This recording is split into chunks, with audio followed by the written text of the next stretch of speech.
नमस्कार दोस्तों, आज मैं आपके लिए एक नई कहानी लेके आई हूँ। यह कहानी का नाम है प्यार भरा चुंबन। यह बात उन दिनों की है जब मैं अपने मामा जी की शादी में ननिहाल गई हुई थी। वहाँ पर मेरी मुलाकात मामा जी के साले सुनील से हुई। सुनील बड़ा ही मजाकिया किस्म का इंसान था और हर समय हंसी मजाक में ही लगा रहता था। कोई चाहे कितना भी परेशान क्यों ना हो, सुनील की बातें सुनकर वह अपनी सारी परेशानियां भूल जाता और हटके मारकर हंसता। सुनील की जितनी तारीफ की जाए वह कम है। मिलनसार स्वभाव और व्यवहारिकता का वो धनी था। सुनील हर किसी से घुल मिल कर रहता था। मैं उसे बस दूर से देखा करती थी। अभी तक हमारी ना तो जान पहचान हुई थी और ना ही कोई बात हुई थी, पर भी वो मुझे बहुत अच्छा लगता था। एक दिन मैं चुपचाप अकेली बैठी थी। इतने में सुनील भी चुपचाप से मेरे बगल में आकर बैठ गया। मैं अपने ख्यालों में इतनी खोई थी कि मुझे उसके आने का आभास ही नहीं हुआ। थोड़ी देर बाद जब उसने मुझे कहा, हाय, मेरा नाम सुनील है और मैं आपके मामा का होने वाला साला हूँ। उसकी आवाज़ सुनकर मैं चौंक पड़ी और कहा, आपने तो मुझे डरा ही दिया। इस पर मुस्कुराते हुए सुनील ने कहा, जब आप जानती थी तो मुझसे बात क्यों नहीं करते हो? उसके सवाल के जवाब में मैंने सिर्फ मुस्कुरा दिया। धीरे धीरे हमारी बातें आगे बढ़ी। सुनील का स्वभाव मुझे बहुत अच्छा लगा था और वो उस भीड़ में भी मुझे अपना सा लगता था। ऐसे लगता था जैसे मैं उसे वर्षों से जानती हूँ और हमारा पिछले जन्म से ही रिश्ता हो। मन ही मन में मैं उसे पसंद करने लगी। उससे कहने की मेरी हिम्मत नहीं हुई। सुनील जिस तरह से मेरे साथ व्यवहार करता था, उससे तो ऐसा ही लगता था कि वह भी मुझे बहुत चाहता है, मगर उसने भी कभी कहा नहीं। एक एक करके सारे फंक्शन हो गए, शादी हो गई, गोना हो गया और सारे रिश्तेदार अपने अपने घर वापस चले गए और आखिर में मैं भी आज अपने घर वापस जाने वाली थी, पर कई दिन से सुनील वहाँ नहीं आया था। मैं अपने घर वापस आने से पहले एक आखिरी बार सुनील से मिलना चाहती थी। ईश्वर से प्रार्थना कर रही थी कि भगवान बस एक बार मुझे उससे मिला दो। और पता नहीं कैसे मेरी यह आवाज़ सुनील तक पहुंच गई और वह किसी कारण से मामा जी से मिलने वहाँ आ गया था, तो मेरी भी उससे मुलाकात हो गई।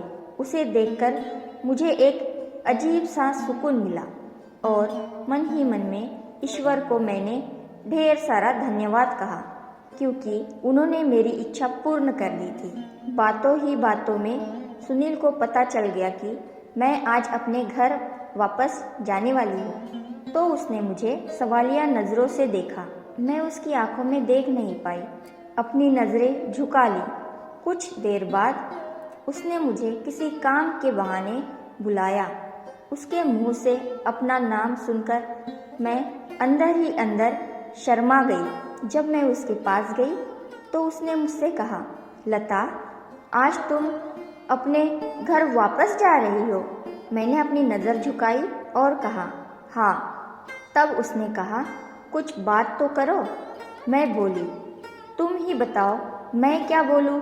फिर सुनील ने कहा, आज मैं भी शहर वापस जा रहा हूँ अपनी पढ़ाई पूरी करने, तो सोचा जाते जाते दीदी और जीजा जी से मिलकर जाओ। और मुझे तो पता भी नहीं था कि तुमसे यूँ मुलाकात हो जाएगी। मैंने मजाक में कहा, अच्छा, तुम मुझसे मिलने नहीं आए हो, बल्कि अपने दीदी और जीजा जी से मिलने आए हो? सुनील ने मुस्कुराते हुए मेरी तरफ देखा और कहा, अपनी नज़र उठाओ और एक बार मेरी तरफ देखो तो सही। क्यों भूत बनी खड़ी हो? कुछ तो बोलो, नहीं तो मैं जा रहा हूँ। मैं बोली, अभी चले जाओगे तो फिर कब मिलोगे मुझसे? मेरी बातें सुनकर सुनील ने कहा, अपना हाथ आगे बढ़ाओ। उसके इतना कहने पर ही मेरी धड़कन तेज हो गई, मेरी सांसों की रफ्तार बढ़ गई और मैं सोचने लगी, सुनील मुझे हाथ आगे बढ़ाने के लिए क्यों बोल रहा है? फिर मैंने पूछा, क्यों, मेरे हाथों में क्या करोगे? उसने कहा, हाथ दिखाओ। जैसे ही मैंने अपना हाथ आगे किया, उसने मेरे हाथों को अपने हाथों में लेकर ओठों से लगा लिया और एक प्यार भरा चुंबन मेरी हथेली पर जड़ दिया।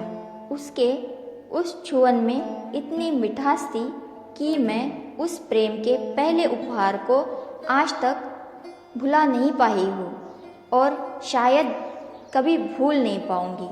फिर एक दूसरे के प्यार को अपने दिलों में दबाए बिना एक दूसरे से अपने प्यार का इजहार किए हम दोनों एक दूसरे से अलग हो गए। सुनील अपने रास्ते चला गया और मैं अपने रास्ते।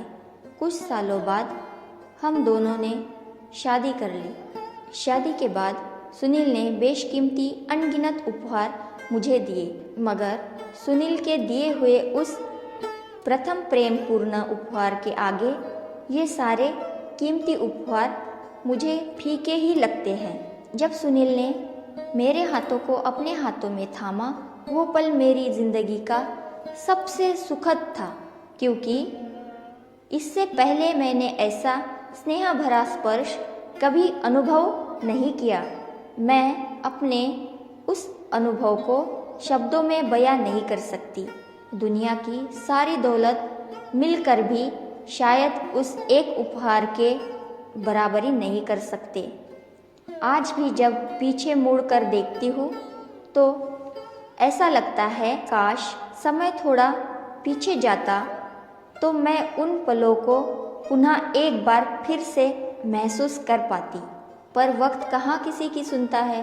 पर मैंने अपने दिल में अपने उन सुनहरे पलों को कैद करके रख दिया है और जब कभी कभी उन गुजरे लम्हों को मैं याद करती हूँ तो किसी नई नवेली दुल्हन की तरह ही मैं शर्म से लाल हो जाती हूँ और अपने अगल बगल देखने लगती हूँ कि कहीं कोई देख तो नहीं रहा। तो दोस्तों, ये कहानी यही समाप्त होती है। धन्यवाद।